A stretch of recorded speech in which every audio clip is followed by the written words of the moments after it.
Chavre, how are you? I hope everyone is gesund, stark, und freilich, begashmis, beruchmis. I hope everyone is healthy, strong, and happy, physically and spiritually. Today is Erev Shabbos Kodesh, Parshas Devarim, Parshas Chazain. The Shabbos before Tisha B'Av. Today is Hey Menachem Hov, the Yei Meilula Stalkus of the Kodesh, the Arizal. Agav, yesterday, Daled Menachem Hov was the Yortzeit of my Shver, who was a great chassid, a big masculine chassidus, Reb Nosson Reb Moshe Gerari. He should have an aliyas on the Shom Ois Bet now. It's good for the ganze Mishpacha for Klal Yisrael. Tomorrow, Shabbos Vav Menachem Hov, is the Yortzeit of my Mashpia, Harav HaChassid HaChayzer, one of the most famous chassidim of all time, a great masculine. Also, Rabbi Yoel HaKohen, Rabbi Rafal Nachman HaKohen Khan, Rabbi Yoel Khan. He should have an aliyas on the Shom Ois Bet now. It's good for ganz Klal Yisrael and for alle seine Talmidim v'chulu. So, what's the connection between all these things? Parshas Devarim, the Yortzeits that I mentioned, and also this week is Pirkei Avos, Perik Shlishi. Let's see if we can connect all these things. And it's a Shabbos of Bein HaMitzorim, etc. Before we start, as usual, we'll give tzedakah since the war started. G'deilut tzedakah shemekareves esagula Mashiach now. We'll say a prayer as we do usually. Ve'ino v'yanyeino v'diva riveino. Hashem, behold our affliction, now wage our battle. Ugalenu meheru l'man shemecha, ki kel gel chazukota barakata Hashem, gel Yisrael. Redeem us speedily for the sake of your name, for you Hashem are the mighty Redeemer. Blessed are you Hashem, Redeemer of Israel. Right now, we're in very, very historic times, and this week, following the events that happened in Iran and in Beirut, Eretz Yisrael, our brothers and sisters, besides everything else going on in Gaza, are in a state of alertness and preparedness for what might be coming. My feeling is that big miracles are coming our way, Mirz Hashem u'be'ez Hashem Yisbarach. And this is what Hashem wants to see from us. Our emunah and betochen, that everything will be fine. And the greater our emunah and betochen, the more evident and obvious will be greater and greater miracles. So this week's Parshas, Parshas Devarim, the message, as we spoke last week, that Hashem speaks to us through the Parshas HaShavua, you couldn't get any better messages from Hashem that's relevant to our current circumstances. Before we get to the relevant particular message, I want to say a general statement concerning our approach to Sefer Devarim. They say, I once heard from a Chassidus, they said that by the Misnagdim, by the Litvaks, they say, let's not say Misnagdim, by the Litvische Welt, they say that Sefer Devarim is a Geschmack im Musishmus mit Moshe Rabbeinu. We have the longest speech. It starts Eila Advarim. Eila is Begematria 36. It's 36 days of Moshe Rabbeinu reviewing everything that happened in the past 40 years and also giving rebuke, Teicha, as Rashi says, but in a subtle way, Derech Remez. He's able to keep our dignity, etc. So I heard a Chassidus once tell me that he heard that by the Litvische Welt besagt, das ist ein Musserschmus mit Moshe Rabbeinu. Aber mir darf man sagen, Chassidim darf man sagen, dass ein lange Verbringen mit dem Rebbe, mit Moshe Rabbeinu, and the longest Verbringen. So how Geschmack, when the image is that it's a Verbringen, and it's ein lange Verbringen mit Moshe Rabbeinu, so this is what makes Sefer Devarim special. Okay. And why? Because this is his speech. But now let's look at it more classically. What makes Devarim different than the first 4 Sfarim? And Devarim is called Mishnah Torah, which means a review. So there's the Gemara in Megillah, which comes out that there's two main differences. One difference is it says that the first 4 Svarim was Shchina Medaberes M'teich Greinoi, direct. Moshe is just the speaker of Hashem, Hashem's speaker. Mashenkin Devarim Mipi Atzmoi. Moshe was saying from himself. Now obviously, Hashem is also speaking through Moshe, but this time it's united with Moshe's intellect also. Not only that it's going through Moshe, but in a way it's going with Moshe. Moshe also internalizes and digests everything that the Eibishter is saying, and then it's also coming from Moshe, as the Rebbe explains in many sichos. But then even a more basic physical difference is that the first 4 Svarim were said to the Doir HaMidbar, which is called the Doir Deya. And the words in Chumash Devarim are said to the Doir Shenichnas La'aretz, to the generation that's going into Eretz Yisrael. By the way, before I continue, I want to say that what I'm going to speak today is the Sicha Chelik Beis, Devarim, and also a Sicha from Tafshin Daled Mem, Parshas Devarim. And I'll soon quote you the page later when we speak what it says there. So, what this means practically, let's go back to the last word that we just said, that the Sefer Devarim is to the Deresh Nichnas La'aretz, which means that this is real time, real talk, dealing with a real world. Elam Hazeh. In other words, till now, in a way, the Yidden were living in fantasy land, Baruch Hashem. Mamish Gan Eden. Anani Yaakov, Be'er Shel Miriam, Mon. So it's completely spiritual life. Away from modern society. No New York City, no Las Vegas, no Paris, no London. Mamish, Anani Yaakov. And that's one of the reasons why the Meraglim didn't want to go into Eretz Yisrael, because they enjoyed it. It's Gishmak. It's Kulei Ruchnis. There's no temptations. There's no struggles. You're in the power of Hashem. And it's totally spiritual. But the truth is that this was not the intention. When the Eibishter said, Vasalim Migdash V'Shachanti Ba'aretz, the whole point and the whole purpose is to come till now. The dream, the purpose, the culmination, the destination is Eretz Yisrael, Yerushalayim, Yirakodesh, and Beis HaMikdash. That's the whole point. As the Eibishter promised Avram that he's going to get Eretz Yisrael, and he gave Eretz Yisrael to the Yidden. And the whole tachlis of Am Yisrael is in Eretz Yisrael together with Hashem Echad. And until we get there, we didn't fulfill our purpose. So the idea is that there's a nation, Am Yisrael, and this land technically belongs, Hashem gave it to other people first, and then we have a mission of transformation and transforming the physical into the spiritual. And this is what it means, Bechlal, when we say Eretz Yisrael, as the Maimon Zal says, Eretz Sharos Alasir Tzein Koina, the land which runs to do Hashem's will or wants to do Hashem's will. It's a holy land. It's a land where the divinity is revealed.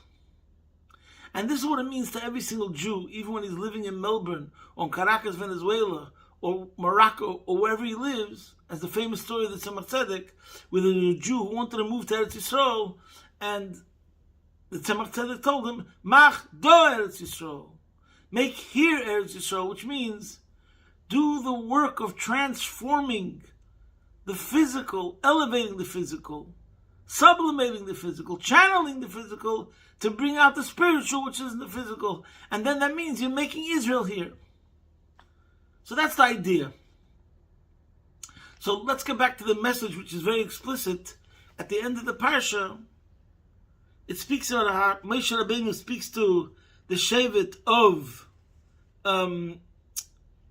Gad and Ruvain, and he tells them how they're going to have to go out to war to conquer Eretz Yisrael.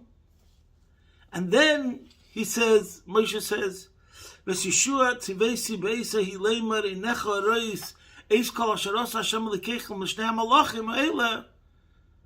Moshe tells Yeshua, just like you see the miracles that happened concerning Oig Melech HaBashan, etc. So too, Ken Yas Hashem l'chol mamlachas asher ata Eiveh Shama. Hashem will help you in your wars that we are going to need to conquer Eretz Yisrael. Lei tirom ki Hashem elikeichem hu anilcham lachem. My friends, this is the end of this week's Parsha. Wow. Take it personal to the year 2024, Tafshin Pei Dalet, and our current situation in Eretz Yisrael. You shall not fear them, for Hashem, your Hashem, He is the one who shall wage war for you. Okay, so now let's go back to the Avodas Hashem. What does it all mean? So, we're saying that in this week's Parsha, we start the Sefer where Moshe is talking to the generation that are going into Eretz Yisrael. New reality, new temptations, new struggle, new challenges. Now what? So first of all, as the Alter Rebbe says in chapter 25, we're going to give an example. It's a famous piece of the Alter Rebbe, where the Alter Rebbe says, why did Moshe Rabbeinu in Sefer Devarim say to the generation that's going to the land, likres kishma pamayim b'chol yoyim lekabel malchus shamayim b'mesiras nefesh v'leivtiach lehem pardechem erachem yitna Hashem b'goymer. If they were already promised that the enemy shall flee, the enemy shall fear you, so what do they have to be forewarned right now? Remember, v'ahavta Hashem l'kecha b'chol levavcha b'chol nafshecha. Be ready to give up your life for Hashem. No one's having to give up their life. It's going to be miracles, miracles, miracles all the way. So why is he telling us this? So the Alter Rebbe says, I'm ready to convert. Because we're not talking about the enemy from without. We're talking about the enemy from within. We're not talking about the goy that's outside. We're talking about the goy shebekirbecha. Since now you're going to be in the land of internet, and in the land of shtus and vavolim, hot dogs and pizza and beer and who knows what.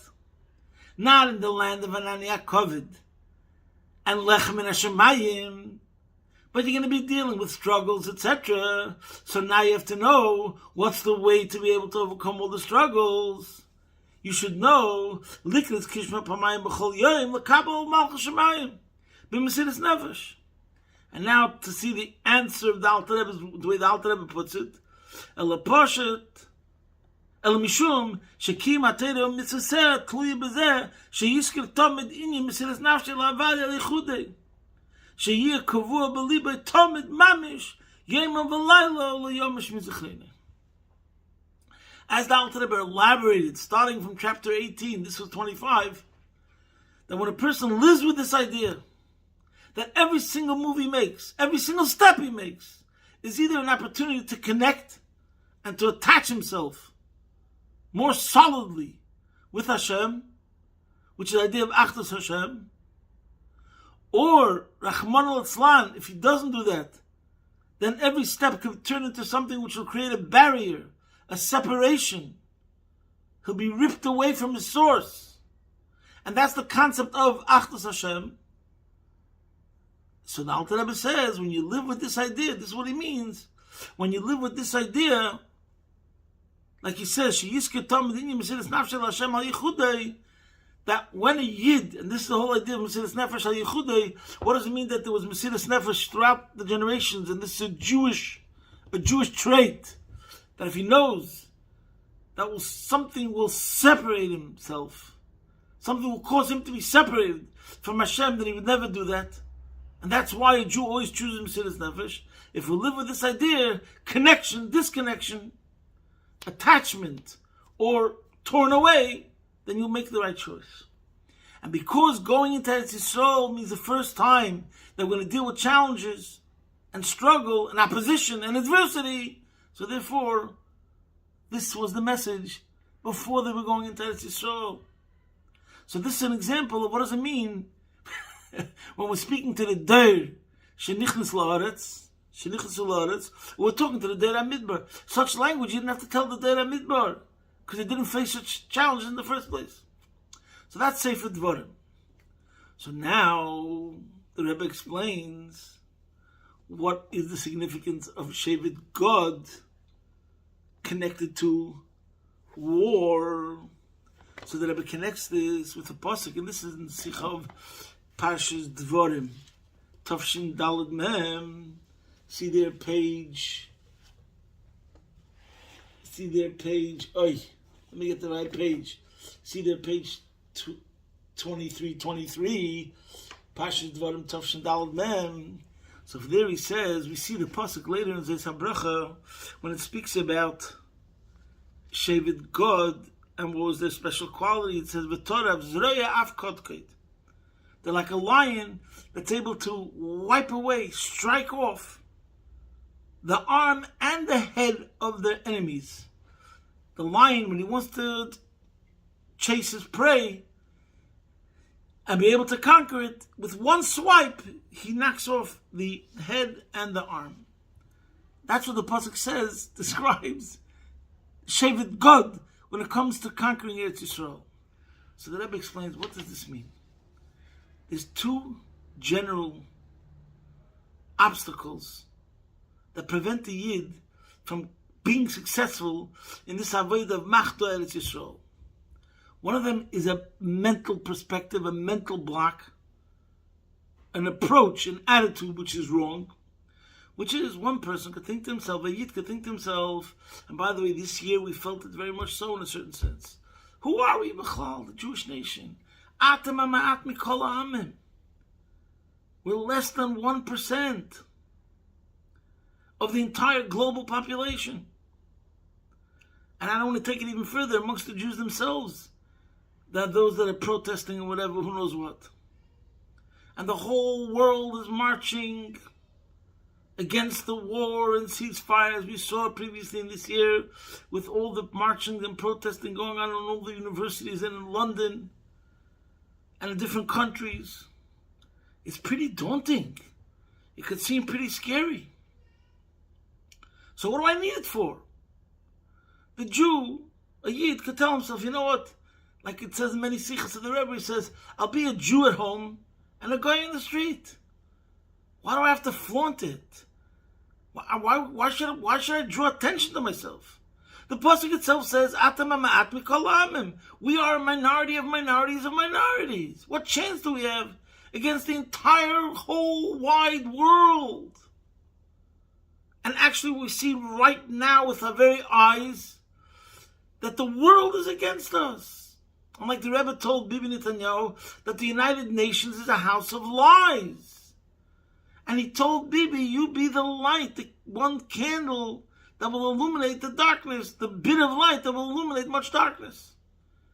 So if a person wakes up in the morning, a person can wake up in the morning and he could be scared out of his wits. Hello, imagine, I'm telling you, the entire world is against you. And you're a minority of the minority, the greatest minority. How can we succeed going against this enormous, gigantic opposition? That's one problem. That's the problem of Kodkoid. It's the approach, it's the attitude that you have this perspective. Then we have another problem. Zroya is not a perspective, but Zroya means your connection to physical objects, your materialism. So the other argument is, you know what? Why should I, spend more time in shul or making davening and learning a priority, the spiritual, when I look around with the naked eye and I think about my bodily needs and what I need to survive, how much money I need to earn to be able to support the family. When I think of materialism, it seems, again, same idea. It seems like the materialism seems like it's very huge, very big, very strong. The world is a dog-eat-dog world. The wicked prosper. Sometimes a person could think like that. It's an alma de shikra. So why should I put so much emphasis in spirituality? I'll be more attached to the physical things. I'm not going to let go of spirituality completely, because then I'll just be plain animal. So therefore the Rebbe says you have to realize the approach has to be, and that's why the Parsha ends off with Yeshua Tzivesi, that Moshe says, I commanded Yeshua. What does it mean, Yeshua? Yeshua is the one that Moshe Rabbeinu changed his name from Hosea to Yeshua. Rashi says, Ko Yeshiyacha me'atzas meraglim. Similar idea. Is Yeshua. He has the majority. 10 are against him. But since the Moshe Rabbeinu brought out a special connection of Yeshua with Hashem, Ko Yeshiyacha me'atzas meraglim. So no matter what the opposition is, as mis verbunden oben fällt man schon runter. If you connected above, you don't fall down below. So therefore, remember, and this is what the end of the Parsha is, it starts with a person like Yeshua, connecting yourself to Hashem. You add Koh to the name Hosea. You add Hashem. Once you're connected to infinity, once you know it's a Jewish nation, Henam levadud yishkoin, so you don't have to worry about any physical laws of nature, or any physical laws of survival, or any history of any other nation. We have to look at Eretz Yisrael, look at the 48 war, look at the 67 war, look at the 73 war, with the Rebbe said even that was even greater miracles in a way, and look at every single matzav where we see clearly Hashem Yishmarcha, Shem Esam Yisrael. We see that every single thing that's going on is a survival which has nothing to do with the laws of nature. And the Rebbe says, once we have that foundation, that it's Yeshua, then we have to know that it's Taka should be the Torah of Zeraya Afkoded in one swipe, with one move. You should get rid of the wrong mental perspective. And the same thing, the problem of Zeraya, the Kotkid perspective, which it could hold you back, which has to be taken away, and the Zeraya perspective that you want to be attached to physicality. What's the one swipe, the one move? The one move, the Rebbe says, is what the Rebbe Rashab said, that we have to do the Avodas HaBerurim, Chatei v'achel, Chatei v'shti. Which means, as soon as you're in any situation where it's a question of gaining, advancing, growing, adding, spirituality, go, go, go, go. Don't think about the cheshbonos. Are you ready for this? Are you not ready for this? Maybe I should start small. No. It should be one swipe, one blow. And in one blow, you turned on the light to such a degree that it took care of all the problems in the first place. So that's what the Rebbe says in the Sikha in Parshas Devarim Tovshin Daled Mem. But in that Sikha Gufa, he also connects it with another Rashi in this week's Parsha, which takes this point of conquering the land, and he shows us another case scenario which is so amazing. And that is where the Pasuk says, in Kapitel Beis, Pasuk Chav Gimel, it says that there was a nation, they were called the Avim, Hayeshim b'chatzerim ad Aza, interesting, who dwell in open cities until Gaza, the Kaftorim hayitzim mikvar, mikaftoir, hishmidum vayeshu tachtam. There was the Kaftorim who came from Kafta, they destroyed the Avim and then dwelled in their place. And Rashi comes and tells us another whole situation. And this is what the Rebbe says, such a mighty lesson. That even though till now we were speaking about engagement and how do we elevate by getting involved. Not being separate and saying a Jew at home and going in the street, but on the contrary, being a Yid in the street. And being very active with a proactive, in a way aggressive, positively aggressive, ambitious, so to speak, in a positive way. That's one idea. But then the Rebbe says there's another idea. Listen to this. The story with the Avim, Rashi says, was that Avim were from Plishtim. And it says that Avram made a oath. This is what Rashi says. Because he made an oath to Avimelech, therefore there was a pact, a covenant, a friendship. They made a bond between themselves, a pact, that they're going to be nice. So therefore, Yidden can never attack the Avim that come from Plishtim, where there was such a pact that they would never harm each other. So what does the Eibishter do? The Eibishter orchestrates it. Hashem says, I brought the Kafterim against them. The Kafterim destroyed the Avim and dwelled in the place. Now you could take it from the Kafterim. So the Rebbe in that Farbrengen interpreted in such a way. You know why Avram made this bond with them in the first place? Because Avram saw that the Plishtim were on a too low level, debased, decadent, too muddy, too dirty, too problematic for a Yid to elevate. So therefore he made a pact with them. And this is what the Eibishter did, was sometimes, like we have in the world news, when the Rebbe spoke about the first Gulf War, the biggest miracle was that Israel didn't have to raise a hand, and all the Gentiles made a coalition and protected Eretz Yisrael. That was the biggest miracle, and the Rebbe said that is the biggest miracle. So too, the Rebbe explains Pshat over here. Because the Avim is too coarse, too thick. It's a case, it's a diagnosis which cannot be elevated right now in a refined way. The Jewish touch won't do it. We need the Kaftorim. They can get down and dirty, really, really, whatever that means, to the level of the Avim. Once the Kaftorim are there, which they didn't make a pact with Avram, I'm saying in the simple meaning over here, then the Yidden can then elevate the Kaftorim. That's how the Rebbe learns Pshat. And from this, the Rebbe takes an amazing lesson. That even though in general the word of Chassidus and Moshe Shem Tov and everything is engagement, lasses, leis, baruch, dir b'tachtonim, to make a dir b'tachtonim, guess what? There's sometimes a situation where you should stay spiritual and let someone else get involved in the mundane dimensions of your work.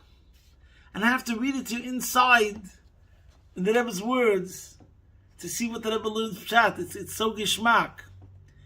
He says, from here we have a lesson, this is page 23 of Esvadus Tovshin Daled Mem Chelik Daled. You have a Jew, who's a Yeshiv Oil, he's a Ben Torah, he learns Torah. And his avoid is of Yisachar Be'elecha, in the tent of Torah. So when this person whose his work is to learn Torah, and he decides he wants to have the advantage of the Zvulun Jew, who goes out into the world, elevates the world, like the Dersh Nichnas Haaretz. He wants to work the land. And he wants to have the advantage of Mori of Netavim.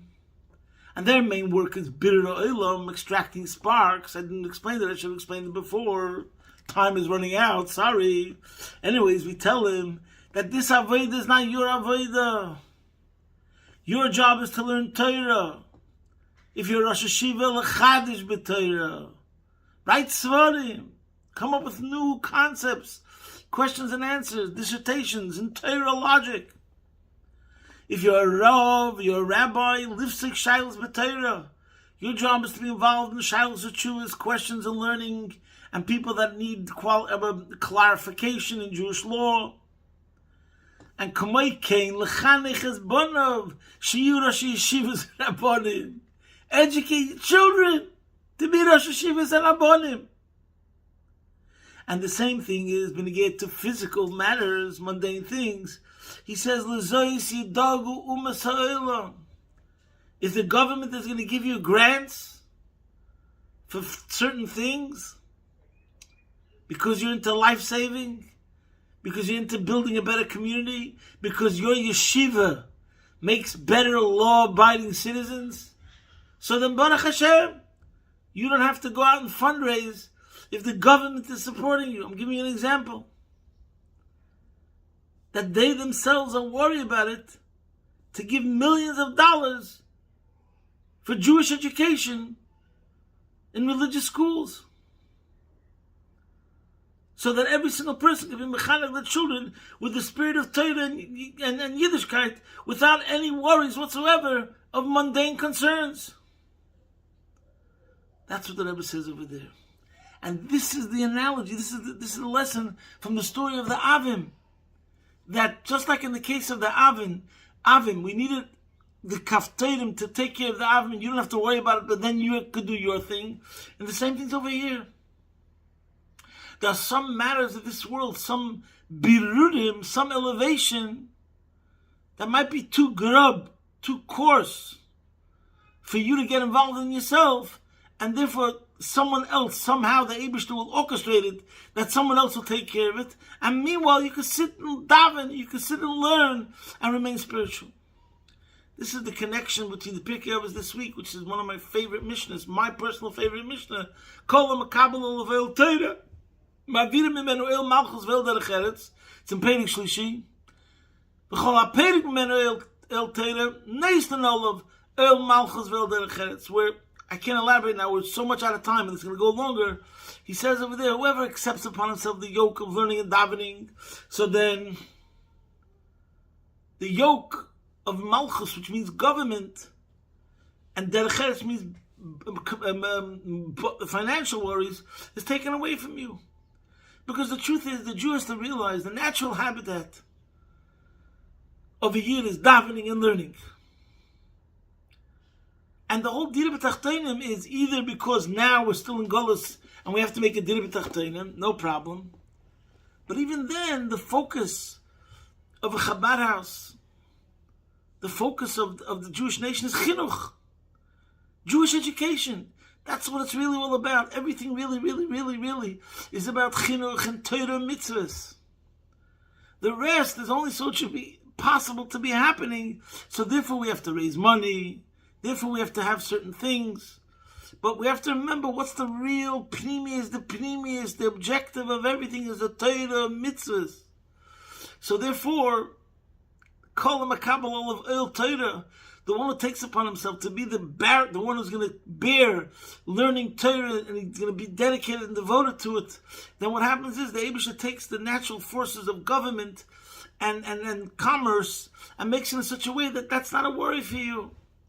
Because you dedicated yourself to the higher calling, and the truth is that everything else was just a means to an end. You already are at the end, what it's really all about.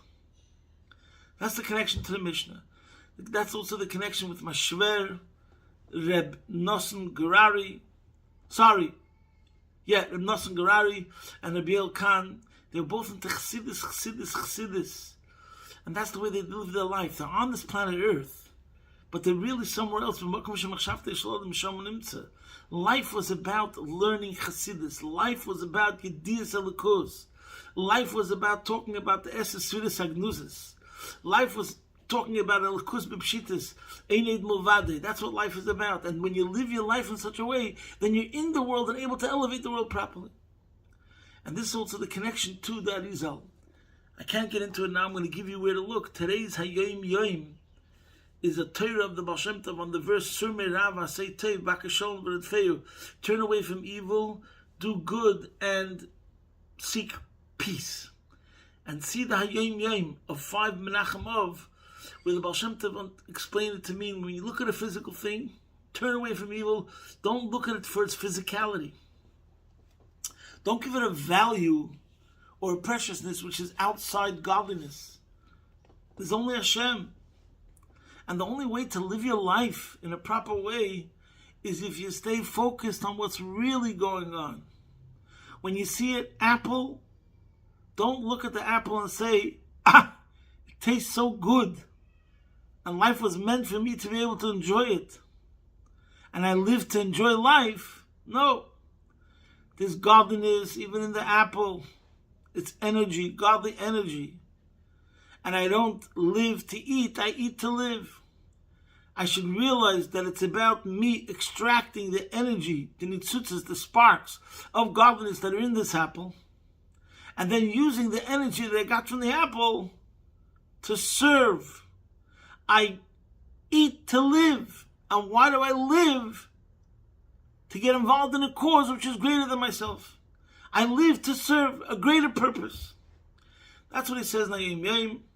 And it's the Baal Shem Tov, because this was the main point of Chasidus, as we know from also the Hayom Yom of, I think, Chof Cheshvat, the famous Torah of the Baal Shem Tov, Kisireh Chamer Senacho, that without Chasidus they looked at the physical as the enemy.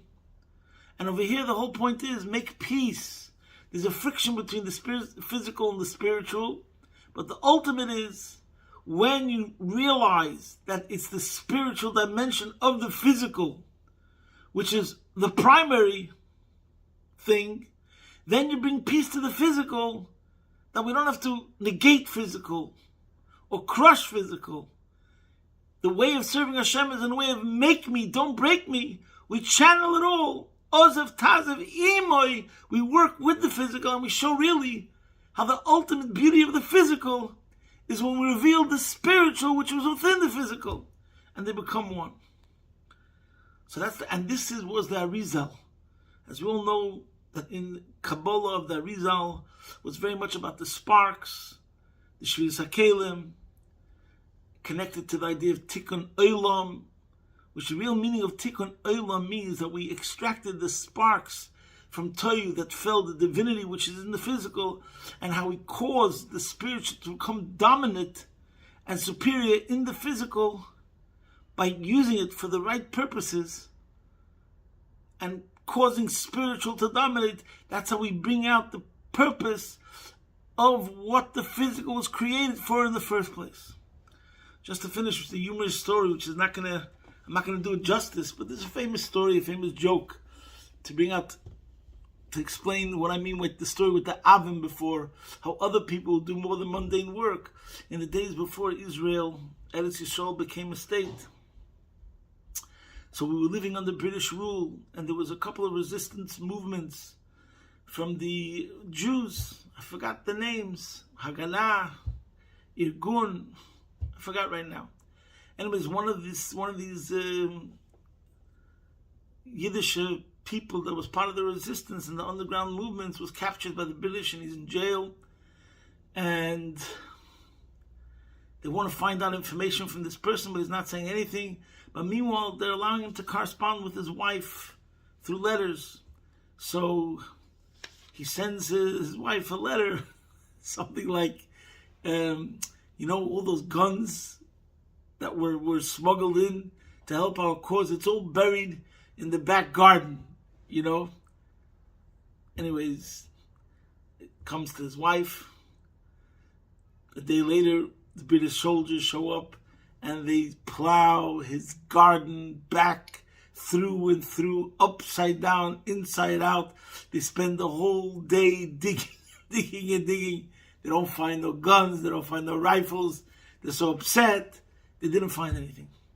The next day, the prisoner writes to his wife, now you can plant the seeds for the next crop of potatoes and cabbage and corn and v'chulu.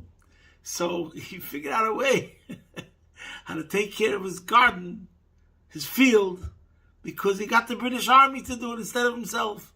Baruch Hashem. And now he can sit wherever he's sitting in prison and chazeh, psukim, balpeh, or whatever it is. And he got the British Army to do the hard labor. So the Eibusher should help. That this should be, right now we should see Mamish Shabbos Chazayin, the Beis HaMikdash HaShlishi was shown, and we should see it coming down Mamish. Begula Mitzvah Shleima, take it from Yad Mamish. But before that, we have to prepare ourselves with miracles and ligin and hechel and yanim. Say Tilim, learn Gemara, learn Chassidus, give tzedakah, do a mitzvah, increase in the emunah b'tachin.